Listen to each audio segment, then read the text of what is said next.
আসসালামু আলাইকুম। এটেন বাংলা সংবাদে সবাইকে স্বাগত জানাচ্ছে অনামিকা হাসান পুনম। শুরুতে বিআরবি কেবল সংবাদ শিরোনাম। রাষ্ট্রপতি নির্বাচনের তারিখ ঠিক হয়নি এখনো, প্রস্তুত কমিশন। ভারপ্রাপ্ত স্পিকারের সাথে বৈঠক শেষে সিএসি। বঙ্গভবনের দাপ্তরিক কাজ শুরু করলেন হাফিজ উদ্দিন। সাবেক রাষ্ট্রপতি শাহাবুদ্দিন কোনো অনিয়ম করলে ব্যবস্থা নেওয়া যাবে, তথ্য উপদেষ্টা। জুলাই গণঅভ্যুত্থানে 7.62 বুলেট ব্যবহারের দাবি সঠিক নয়। স্থানীয় সরকার নির্বাচন প্রভাবিত করতে দলীয় লোককে নিয়োগ দিচ্ছে সরকার, অভিযোগ গোলাম পরোয়ারের। গণভোটের রায় না মানতে সংবিধান সংশোধন কমিটি। গ্যাস সংকটে শিল্প কারখানার উৎপাদন ব্যাহত, বাসাবাড়িতেও ভোগান্তি। রাজধানীতে সিএনজি ফিলিং স্টেশনে চালকদের অপেক্ষা।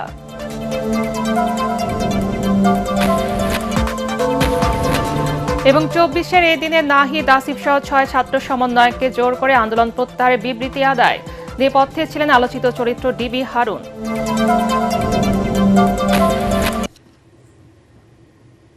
শুনছিলেন বিআরবি কেবল সংবাদ শিরোনাম, এবারে বিস্তারিত। তফসিলের দিনক্ষণ চূড়ান্ত না হলেও রাষ্ট্রপতি নির্বাচন আয়োজনে নির্বাচন কমিশন প্রস্তুত বলে জানিয়েছেন সিএসি এএমএম নাসির উদ্দিন। জাতীয় সংসদের ভারপ্রাপ্ত স্পিকার ব্যারিস্টার কায়সার কামালের সাথে বৈঠক শেষে তিনি বলেন, রাষ্ট্রপতি পদে একাধিক প্রার্থী না থাকলে একক প্রার্থীকে বিজয়ী ঘোষণা করে গেজেট প্রকাশ করবে ইসি। বিস্তারিত জানাচ্ছেন ইয়াসিন রানা। 5 বছর মেয়াদ থাকলেও 3 বছর 3 মাস পর 24 জুলাই রাষ্ট্রের সর্বোচ্চ পদ থেকে পদত্যাগ করেন মোহাম্মদ শাহাবুদ্দিন। এরপর থেকেই শুরু হয় পরবর্তী রাষ্ট্রপতি নির্বাচনের প্রস্তুতি। রীতি অনুযায়ী প্রথম আনুষ্ঠানিকতা হিসেবে সংসদের ভারপ্রাপ্ত স্পিকার ব্যারিস্টার কায়সার কামালের সাথে রাষ্ট্রপতি নির্বাচনের বিষয়ে বৈঠক করেন প্রধান নির্বাচন কমিশনার এএমএম নাসির উদ্দিন। বৈঠক শেষে তিনি জানান, সংসদ সচিবালয় থেকে ভোটার তালিকা প্রেরণ, তফসিল ঘোষণা, মনোনয়নপত্র দাখিল ও সবশেষ নির্বাচন পরিচালনায় প্রস্তুতি নিচ্ছে কমিশন। রাষ্ট্রপতি নির্বাচনকে সামনে রেখে আমরা আলোচনা করেছি, প্রাথমিক আলোচনা হয়েছে। দিনক্ষণ এখনো ঠিক হয় নাই, আপনারা এটা যথাসময়ে জানতে পারবেন।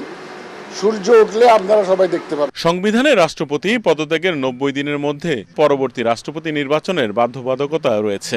এক্ষেত্রে সংসদ অধিবেশন না থাকলেও বিকল্প ব্যবস্থা রয়েছে বলে জানান সিইসি। ভোটার তালিকা হয়েছে, ভোটার তালিকা নিয়ে বলেছে, আমরা চিঠি দিয়েছি, ওনারা আমাদের কাছে ভোটার তালিকাটা দিবেন। দিলে এটা যত দ্রুত সম্পর্ক ওনারা দিবেন। আমরা আজকে চিঠিটা দিয়েছি ওনাকে।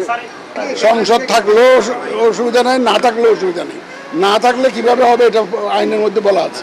একাধিক প্রার্থী না থাকায় 1991 সালের পর থেকে ভোট গ্রহণ হয়নি রাষ্ট্রপতি নির্বাচনে। এবারও একাধিক প্রার্থী না থাকলে ভোট গ্রহণ পর্যন্ত অপেক্ষা করতে হবে না। আমাদের তো ইলেকশনটা যখন করতে হবে, এখানেই হবে ইলেকশনটা। নমিনেশন যদি আমাদের ওখানে সাবমিট করবে, ইলেকশনটা এখানেই করতে হবে। আপনি জানেন যে chief election commissioner is the returning officer, নির্বাচনী কর্মকর্তা হিসেবে কাজ করেন। তো এমন সব কিছু কিন্তু ইলেকশন যদি হয় তাহলে এখানেই হবে। আর যদি ক্যান্ডিডেট যদি সিঙ্গেল থাকে, কোনো প্রতিযোগিতা যদি না হয়, তাহলে তার ইলেকশনের দরকারই নেই। এ সময় সাতক্ষীরা 4 আসনে জামায়াতের এমপি গাজী নজরুল ইসলামের বিষয়ে চিঠি পেলে পরবর্তী ব্যবস্থা গ্রহণ করার কথাও জানান CEC AMM Nasir Uddin. Yasin Rana, ATN Bangla, Dhaka. দায়িত্ব নেয়ার পর প্রথমবারের মতো বঙ্গভবনে অফিস করেছেন অস্থায়ী রাষ্ট্রপতি হাফিজ উদ্দিন আহমদ। সকাল 11টায় বঙ্গভবনে অস্থায়ী রাষ্ট্রপতিকে স্বাগত জানায় পুলিশের একটি অশ্বারোহী দল। রীতি অনুযায়ী প্রেসিডেন্ট গার্ড রেজিমেন্টের একটি চৌকস দল তাকে গার্ড অব অনার দেয়। পরে নিজ অফিস কক্ষে বঙ্গভবনের জ্যেষ্ঠ কর্মকর্তাদের সঙ্গে পরিচিত হন অস্থায়ী রাষ্ট্রপতি হাফিজ উদ্দিন আহমদ। এ সময় রাষ্ট্রপতির সামরিক ও জনবিভাগ সচিব বঙ্গভবনের বিভিন্ন কার্যক্রম সম্পর্কে তাকে অবহিত করেন।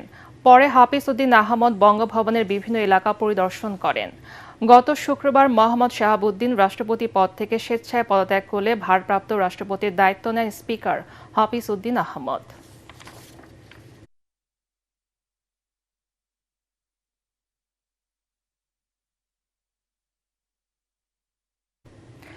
দেশীয় প্রযুক্তিতে তৈরি ভেন্টিলেটর ও হাই ফ্লো অক্সিজেন মেশিন তৈরিকারকদের প্রশংসা করেছেন প্রধানমন্ত্রী তারেক রহমান।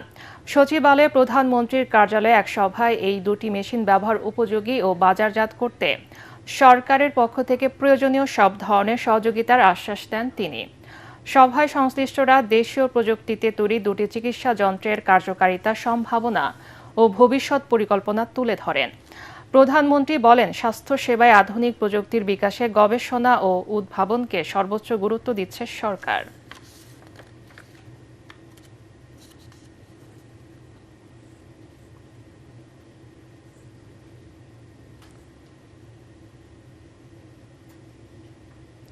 সদ্য বিদায়ী রাষ্ট্রপতি মোহাম্মদ শাহাবুদ্দিনের বিরুদ্ধে মামলা হবে কিনা তা আদালতের এখতিয়ার।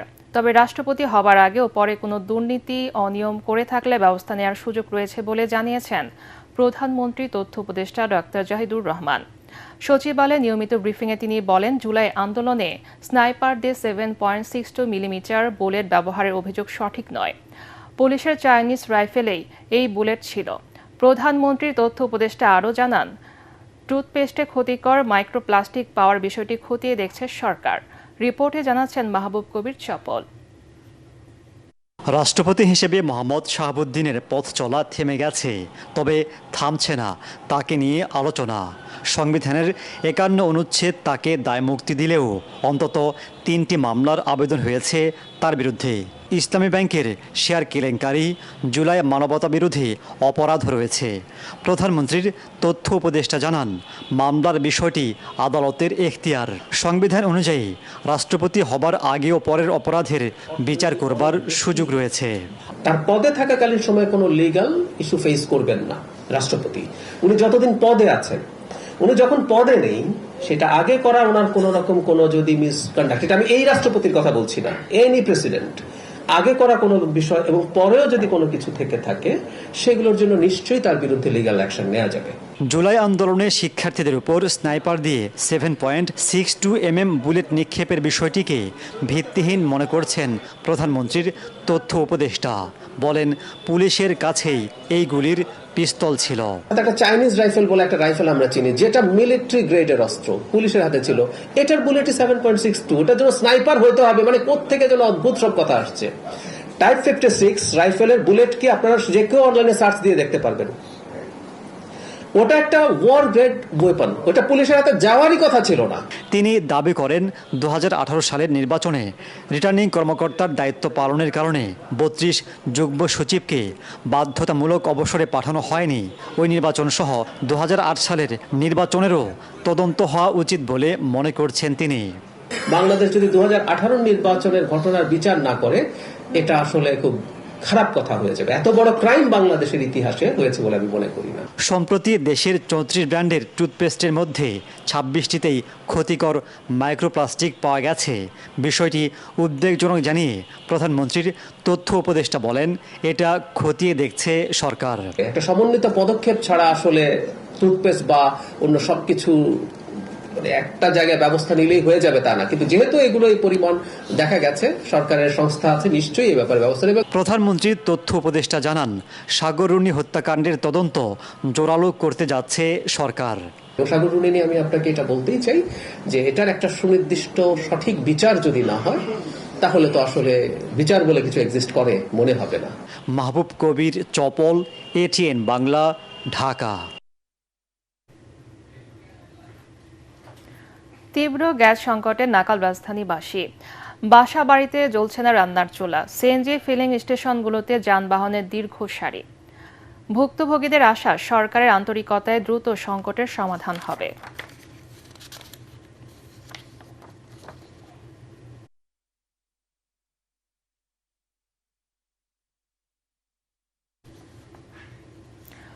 চলমান গ্যাস সংকটে উৎপাদন হারিয়ে বিপাকে সাভার ও আশুলিয়ার শিল্প কারখানা।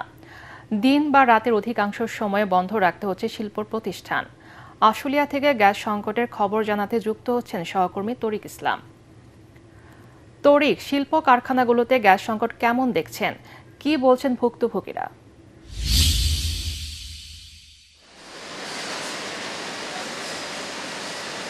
পুনম, ধন্যবাদ আপনাকে। এর আগের সংবাদে ঠিক যেমনটা জানিয়েছিলাম যে গ্যাস সংকটে এখানকার যারা শিল্প মালিকরা রয়েছেন তারা খুব একটা বিপাকে রয়েছেন, বেহাল অবস্থা এখানকার শিল্প কারখানার। আমি এখন একটা স্পিনিং মিলে রয়েছি, আমার পাশে দেখা এই যে মেশিনারিজগুলো দেখছেন, এরকম সব মেশিনারি সব বন্ধ রয়েছে। এখানকার সব মেশিনগুলো দেখা যদি ক্যামেরার চোখে দেখায়, যেসব মেশিনগুলা স্থবির পর্যায়ে রয়েছে, এখানকার যারা এই কর্মীরা রয়েছেন তারা অলস সময় পার করছেন, তারা অপেক্ষায় রয়েছেন কখন এখানকার গ্যাস আসবে অথবা বিদ্যুৎ আসবে, তারপরে আবার তাদের এই মেশিন চালু হবে, আবার তারা তাদের কাজ শুরু করবেন। সব কিছু মিলে তাদের মধ্যে এক ধরনের অনিশ্চয়তা তৈরি হয়েছে।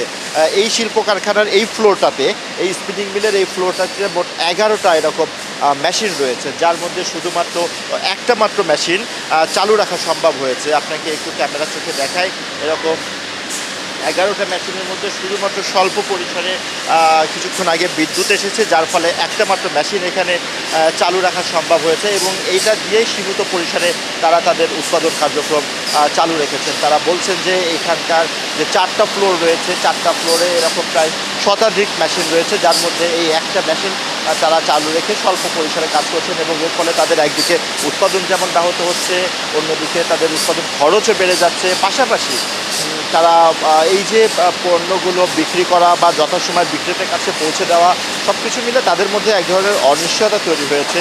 তারা বলছিলেন যে আগে দীর্ঘদিন যাবৎ এখানে গ্যাসের সংকট আছে, কিন্তু সম্প্রতি কক্সবাজার মহেশখালীর যে এলএনজি টার্মিনাল রয়েছে, ভাসমান টার্মিনালে অগ্নিকাণ্ডের ঘটনার ফলে এই গ্যাসের সরবরাহ একেবারেই কমে গিয়েছে, যার ফলে তাদের বেশিরভাগ সময় এই মেশিনারিজগুলো বন্ধ রাখতে হচ্ছে।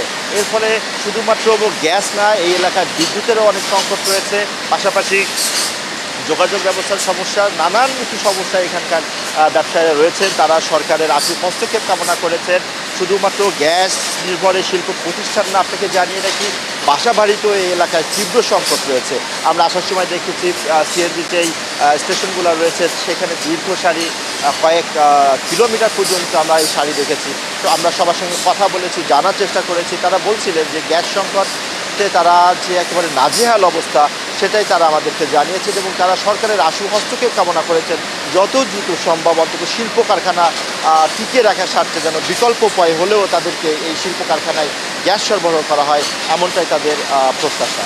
তো আশুলিয়ার শিল্প কারখানা থেকে গ্যাস সংকট নিয়ে এই ছিল আমার কাছে সবশেষ। পুনম। তরিক, আপনাকে ধন্যবাদ।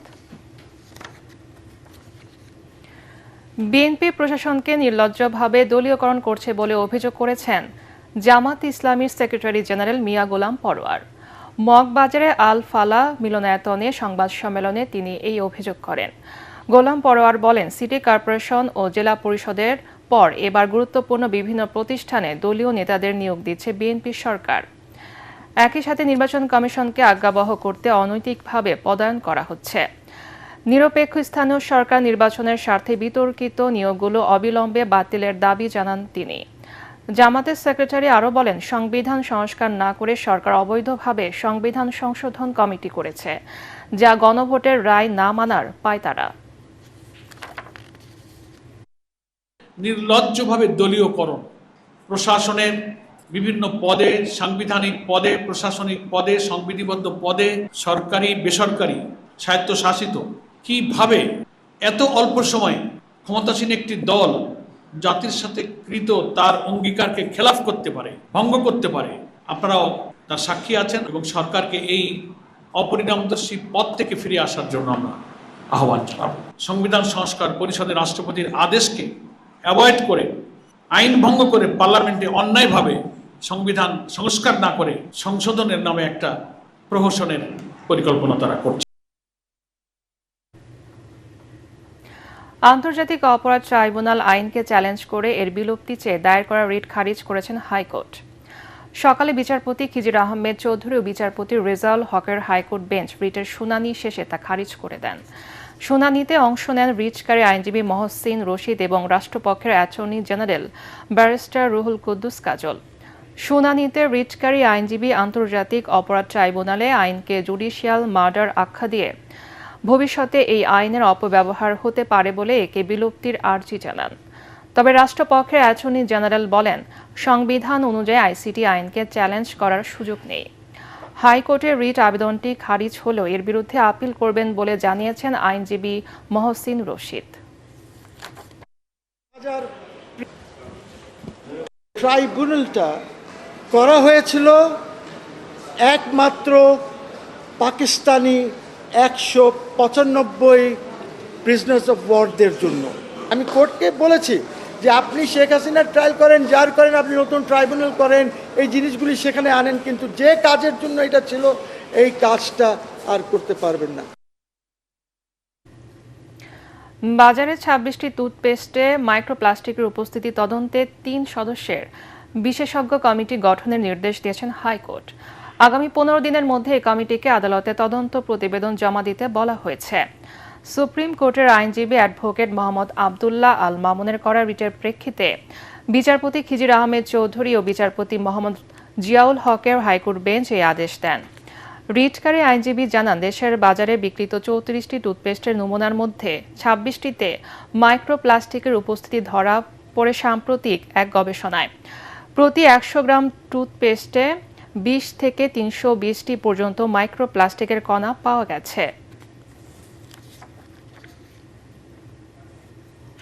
বিচারপতি সন্তুষ্ট হয়ে আমাদেরকে রুল দিয়েছেন এবং একটি ডাইরেকশন দিয়ে 15 দিনের মধ্যে একটি রিপোর্ট দেওয়ার জন্য অনুরোধ করেছেন বলেছেন, এবং সেখানে সায়েন্স ল্যাবরেটরির একজন, বুয়েটের একজন এবং বিএসটিআর একজন, এই 3 জনকে 15 দিনের মধ্যে একটা রিপোর্ট প্রদান করার জন্য বলছে। ৪৫ দিন বন্ধ থাকার পর পুনরায় চালু হয়েছে রাজধানীর মগবাজারের আদ্দিন মেডিকেল কলেজ হাসপাতালের কার্যক্রম। ৩ শর্তে লাইসেন্স পুনর্বহালের পর সকাল থেকে আবারও পুরোদমে শুরু হয়েছে রোগীদের চিকিৎসা ও সেবা কার্যক্রম। নতুন আঙ্গিকে ঢেলে সাজানো হয়েছে হাসপাতালের পোস্ট অপারেটিভ সহ সব ওয়ার্ডের ভেন্টিলেশন ব্যবস্থা। এদিকে আদ্দিন মেডিকেল কলেজ হাসপাতাল চালু হয় সন্তুষ্টি প্রকাশ করেছেন শিক্ষার্থী সহ রোগীরা।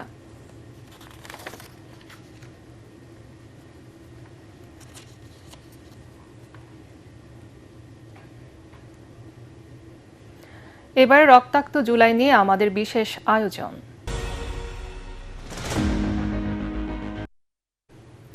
ছাত্র জনতার আন্দোলন দমাতে ব্যস্ত তৎকালীন প্রধানমন্ত্রী শেখ হাসিনা জুলাইয়ের শেষ ভাগে এসে বুঝতে পারেন এবার তাকে ক্ষমতা ছাড়তে হবে।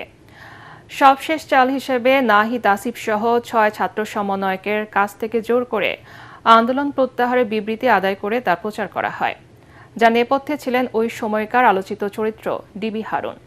সেই দিনটির কথা স্মরণ করিয়ে দিয়েছেন মিজান শাহজাহান। শহীদের রক্তে রঞ্জিত রাজপথ, ক্ষোভে উত্তাল অগ্নিগর্ভ পুরো দেশ।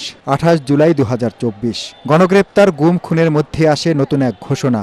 নারী সমন্বয়কদের মধ্যে অন্যতম বর্তমানে সংসদ সদস্য নুসরাত তাবাসসুমকেও ডিবি হেফাজতে নিয়ে আসা হয়। আমাদের প্রধান দাবি ছিল কোটার যৌক্তিক সংস্কার, যা ইতিমধ্যে সরকার পূরণ করেছে। ডিবি হারুন বন্দুকের নলের মুখে বন্দী আন্দোলনের 6 সেনানীর উপস্থিতিতে একটি লিখিত বক্তব্য পাঠ করান। বর্তমান জাতীয় সংসদের বিরোধী দলীয় চিফ হুইপ নাহিদ ইসলামকে দিয়ে পড়ানো সেই বিবৃতিতে বলা হয়, চলমান আন্দোলনের সকল কার্যক্রম প্রত্যাহার করেছে বৈষম্যবিরোধী ছাত্র আন্দোলনের সমন্বয়করা। ওরা যখন বিবৃতিটা দিল তখন হতাশ হয়ে গেছিলাম যে আসলে কি হচ্ছে, কি হবে, মানে এত দূর আগে এসে হইলো না কেন, মানে ওরা বিক্রি হয়ে গেল। বাট পরে যখন প্রাইভেট ইউনিভার্সিটি থেকে ওরা বেরোয় আসলো ভাইরা, তখন আবার চাঞ্চল্য ফিরে পেলাম যে আসলে আবার কিছু একটা হবে। এদিন পাবলিক, প্রাইভেট, মাদ্রাসার শিক্ষার্থী সহ সব শ্রেণী পেশার মানুষের ক্ষোভের বহিঃপ্রকাশ ঘটে রাজপথে। আসে 9 দফার ঘোষণা। শহীদ আবু সাইদের পরিবারকে নিয়ে আসা হয় গণভবনে, কিন্তু কোনো কৌশলী কাজে আসেনি শেখ হাসিনা সরকারের। আন্দোলন তীব্র থেকে তীব্রতর হতে থাকে। স্বৈরাচার বিগত 15-16 বছর যিনি তার দমনপীড়নের রাজনীতি এবং ক্ষমতার রাজনীতি করছে, এই দেশের মানুষকে তার গোলাম বানাইতে চাইছে, কিন্তু এই দেশের মানুষ তাকে লাল কার্ড দেখাইছে এবং কি তারা আজাদির জন্য লড়াই করেছে, তারা একটি নতুন ইনসাফের রাষ্ট্র বিনির্মাণের জন্য লড়াই করছে। 2024 সালের এই দিনে সচল হয় ইন্টারনেট, নতুন গতি পায় আন্দোলন।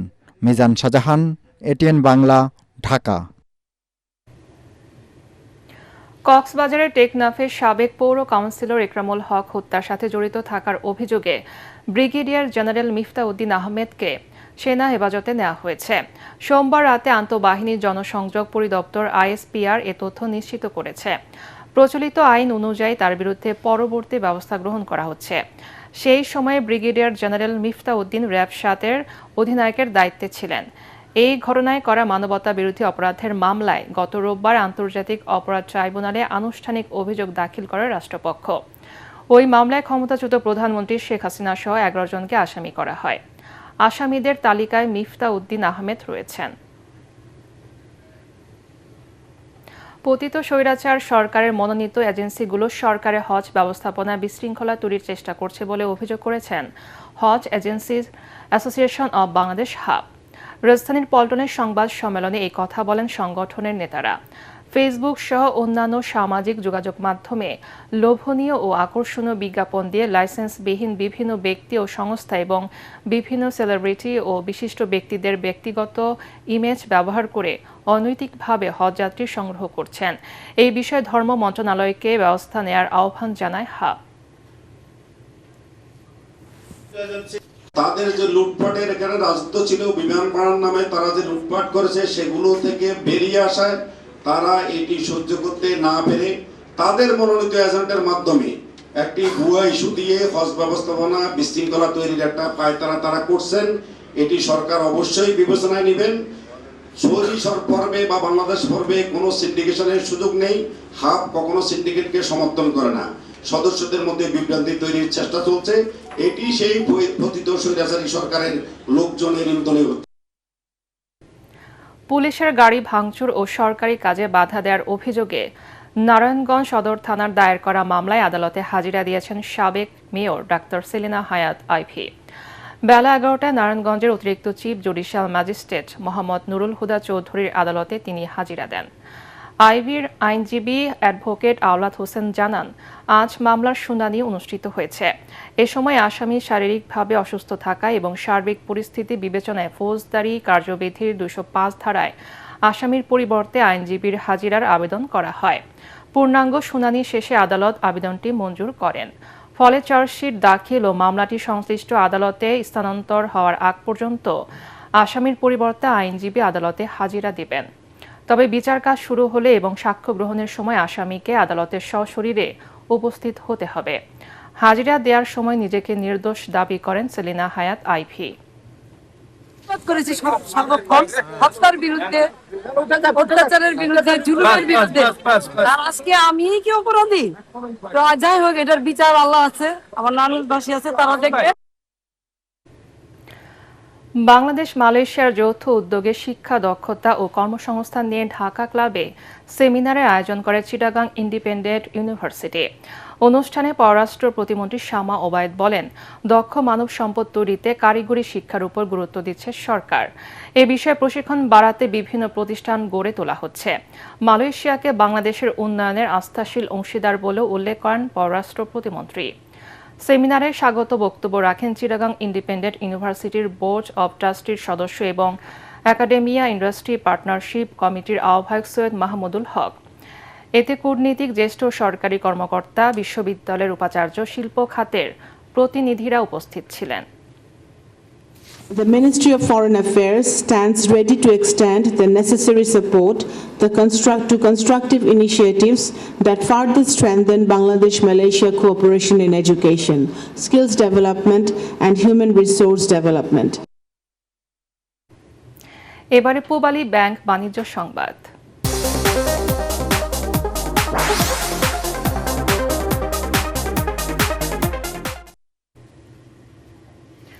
যশোরের Ad-din Sakina women's medical college হাসপাতালে নবম ব্যাচের ইন্টার্ন চিকিৎসকদের বিদায় এবং দশম ব্যাচের নবাগতদের অভিষেক অনুষ্ঠিত হয়েছে। মানবিকতা, সততা ও পেশাগত নৈতিকতা বজায় রেখে নবীন চিকিৎসকদের আত্মমানবতার সেবায় আত্মনিয়োগের আহ্বান জানান অতিথিরা। যশোর প্রতিনিধি তামান্না ফারজানার রিপোর্ট জানাচ্ছেন মাসুদ রানা। বিদায়ের আবেগ আর নতুন পথ চলার প্রত্যয়ে যশোরে আদ্দিন সকিনা মেডিকেল কলেজে অনুষ্ঠিত হয়েছে নবম ব্যাচে ইন্টার্ন চিকিৎসকদের বিদায় এবং দশম ব্যাচের নবাগত ইন্টার্ন চিকিৎসকদের অভিষেক। সদর উপজেলা পুলিরহাটে মেডিকেল কলেজের ডাক্তার সালাউদ্দিন খান লেকচার থিয়েটারে অভিষেক অনুষ্ঠানের আয়োজন করা হয়। নবাগত ইন্টার্নদের শপথ করান মেডিসিন বিভাগের প্রধান অধ্যাপক ডাক্তার ASM রিজওয়ান। অনুষ্ঠানে চিকিৎসকদের মানব সেবা, সততা, নিষ্ঠা ও পেশাদারিত্বের সাথে দায়িত্ব পালনের কথা বলেন আদ্দিন ফাউন্ডেশনের নির্বাহী পরিচালক অধ্যাপক doctor Jamalunnesa. Now you are ready to learn for your profession. এতদিন পড়েছেন পরীক্ষার জন্য, এবার শিখবেন আপনার প্রফেশনের জন্য। নবীন চিকিৎসকদের মূল্যবোধ ও পেশাগত আদর্শকে ধারণ করে চিকিৎসা সেবা আত্মনিয়োগের আহ্বান জানান আদ্দিন সকিনা মেডিকেল কলেজ হাসপাতালের পরিচালক ডাক্তার এমদাদুল হক। তোমরা যেখানেই থাকো, যেভাবেই থাকো, তোমরা মূল্যবোধের উপর দাঁড়িয়ে থেকো, কোনো অবস্থাতেই ওই জায়গা থেকে পিছপা হয়েও না। নতুন ডাক্তারদের নৈতিকতা ধরে রাখার আহ্বান জানান আদ্দিন সকিনা উইমেন্স মেডিকেল কলেজের অধ্যক্ষ অধ্যাপক ডক্টর সঞ্জয় শাহ। সমস্ত কিছুর অন্যায়ের বেড়াজাল থেকে বের হয়ে সুন্দর একটা সোনালী দিন আনার জন্য তোমাদের পক্ষেই সম্ভব। মেডিকেল কলেজ ও হাসপাতাল সংশ্লিষ্ট সবার সার্বিক সহযোগিতায় ইন্টার্ন শেষ করতে পারায় কৃতজ্ঞতা জানান নবাগত চিকিৎসকরা। আমাদের মেডিকেলের ওয়ার্ক এনভায়রনমেন্টটা যেটা ছিল সেটা আমাদের সবার জন্যই শেখার একটা উপযুক্ত পরিবেশ। অনুষ্ঠান শেষে বিদায়ী চিকিৎসকদের মাঝে কৃতিত্ব অর্জনকারীদের সম্মাননা ক্রেস্ট প্রদান এবং কুইজ প্রতিযোগিতায় বিজয়ীদের পুরস্কৃত করা হয়। Bureau report, ATN Bangla. এবারে আন্তর্জাতিক সংবাদ।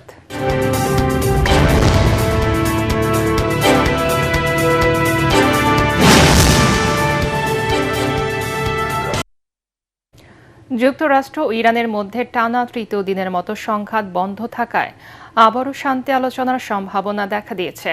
প্রেসিডেন্ট ডোনাল্ড ট্রাম্পের দাবি, ইরান পুনরায় যুক্তরাষ্ট্রের সাথে সংলাপের আগ্রহ প্রকাশ করায় মার্কিন বাহিনীর অভিযান বন্ধ রয়েছে।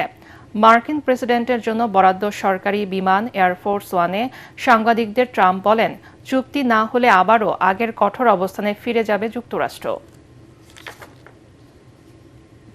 এবারে খেলার খবর।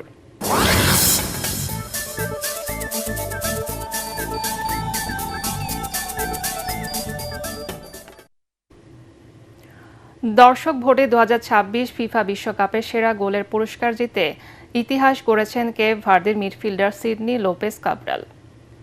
আর্জেন্টিনার বিপক্ষে করা তার অবিশ্বাস্য গোলটি বিশ্বজুড়ে সমর্থকদের ভোটে গোল অব দ্য টুর্নামেন্ট নির্বাচিত হয়েছে।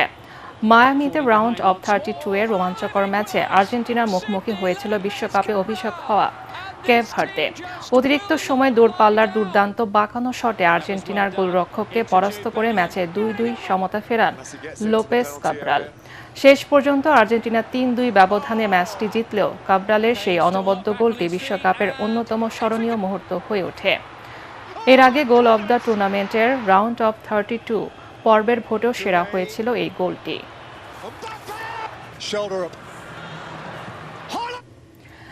ইতিহাসের প্রথমবার ত্রিনিদাদের তাবোরায় আয়োজিত টেস্ট ম্যাচটি তৃতীয় দিনে নাটকীয় মোড় নিয়েছে। এদিন মোট 14টি উইকেটের পতন হয়েছে। তাতে খেলাটি দ্রুতই চূড়ান্ত পরিণতির দিকে এগিয়ে চলছে। এতে পাকিস্তানের চেয়ে 155 রানে এগিয়ে আছে ওয়েস্ট ইন্ডিজ। আগের দিনের 3 উইকেট 199 রানে খেলতে নেমে 282 রানে অল আউট হয় পাকিস্তান। শান মাসুদ 109 রান করে বিদায় নেন। দ্বিতীয় ইনিংসে ব্যাট করে মোহাম্মদ আব্বাসের বোলিং তোপে স্বাগতিকরা 7 উইকেটে 126 রান তোলে। প্রথম ইনিংসে স্বাগতিকদের সংগ্রহ 311 রান।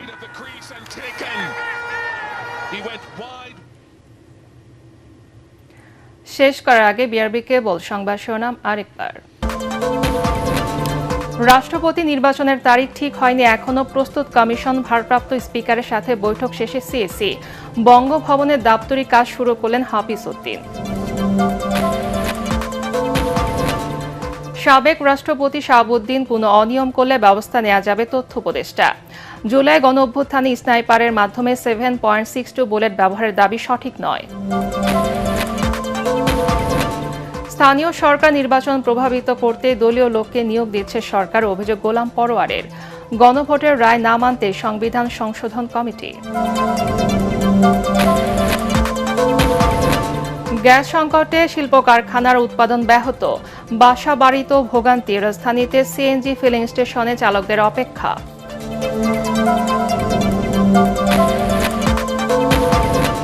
এবং 24-এর এই দিনে নাহিদ আসিফ সহ 6 ছাত্র সমন্বয়ককে জোর করে আন্দোলন প্রত্যাহারের বিবৃতি আদায়। নেপথ্যে ছিলেন আলোচিত চরিত্র ডিবি হারুন।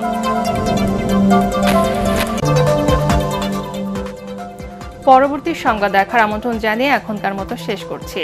এটিএন বাংলার সংবাদ ইউটিউবে দেখতে ব্রাউজ করুন /ATN বাংলা নিউজ। ধন্যবাদ সবাইকে।